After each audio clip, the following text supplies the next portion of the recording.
অবশ্যই, কেননা আমার শৈশবকাল থেকে বেড়ে ওঠা শহীদ রাষ্ট্রপতি জিয়া রহমানের স্মৃতি নিয়ে। আমি যখন ক্লাস 4-এ পড়ি তখন গণভোট ছিল বাংলাদেশে 1979। সেটার প্রচার অভিযান আমি ক্যাম্পেইন করেছি আমার আব্বার সাথে। আমার আব্বা এমপি হলেন প্রথম ধানের শীষে। তা আমার তো বেড়ে ওঠাই হচ্ছে বিএনপি পরিবারে। তা আমি নিজে প্রার্থী ছিলাম জীবনের প্রথম 2018-তে।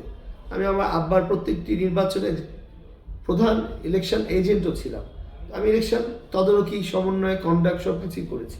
আমি জনগণের সাথে নির্বাচন নিয়ে তো ওতপ্রোত জড়িত আছি। 5টি সংসদ নির্বাচনে আমি মুখ্য ভূমিকা পালন করেছি। তার মধ্যে একটাতে আমি নিজেই প্রার্থী, এবারও আমি প্রার্থী। এই জাতীয় নির্বাচনে অংশগ্রহণের মাধ্যমে 13তম সংসদ নির্বাচনে আমার পরিবারের পক্ষ থেকে এটি আমাদের নবম 9th পার্লামেন্ট ইলেকশন। তো আমরা নভেম্বরের মতো ইলেকশনে পার্টিসিপেট করতে যাচ্ছি। অর্থাৎ নির্বাচন এবং এলাকা এবং মানুষের উন্নয়ন তো আমার রক্তে মিশে আছে, অস্থির মজ্জায়। তাই আমার কোনো পার্থক্য দেখছি না দল আমাকে রাখলো না কি করবো। হ্যাঁ, আমার চিন্তা চেতনা সব কিছুই তো আমি বিএনপির সমর্থক। আমি শহীদ জিয়ার আদর্শের অনুসারী, দেশনেত্রী বেগম খালেদা জিয়ার আমি আদর্শ অনুসরণ করে কিন্তু কাজ করেছি।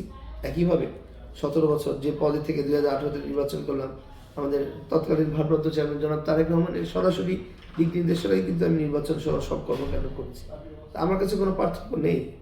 আমি তো এখনও বিএনপিরই সমর্থক, বিএনপিতেই আছি। Thank you so much.